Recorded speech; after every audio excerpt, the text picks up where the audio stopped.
ఏడాదిలో ఉండే 24 ఏకాదశుల్లో ఆషాఢ శుక్ల ఏకాదశిని తొలి ఏకాదశి అని అంటారు.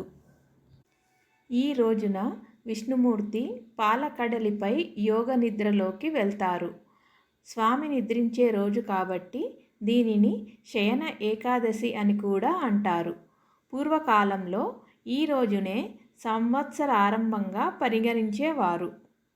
తొలి ఏకాదశి నాడు రోజంతా ఉపవాసం ఉండి రాత్రికి జాగారం చేసి మర్నాడు ద్వాదశి నాటి ఉదయం విష్ణుమూర్తిని పూజించి తీర్థ ప్రసాదాలను స్వీకరించి ఆ తరువాత భోజనం చేస్తారు.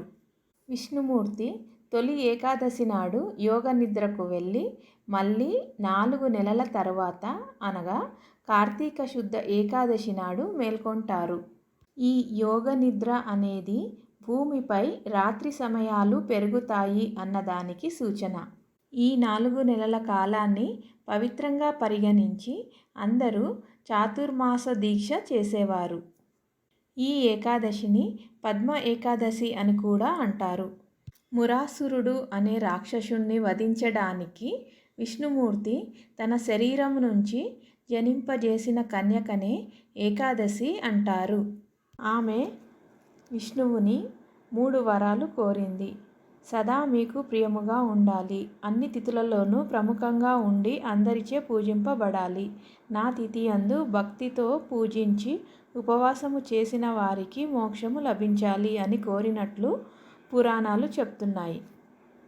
ఈనాటి నుండి దక్షిణాయనం ప్రారంభమవుతుంది. ఉత్తరాయణం కంటే దక్షిణాయనంలో పండుగలు ఎక్కువగా వస్తాయి. వాతావరణంలో మార్పులు అధికంగా సంభవిస్తాయి.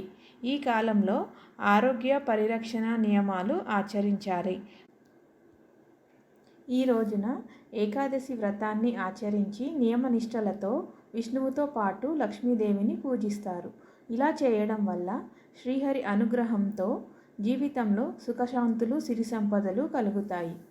ఈ వీడియో కనుక మీకు నచ్చినట్లయితే please like, share and subscribe. Thank you.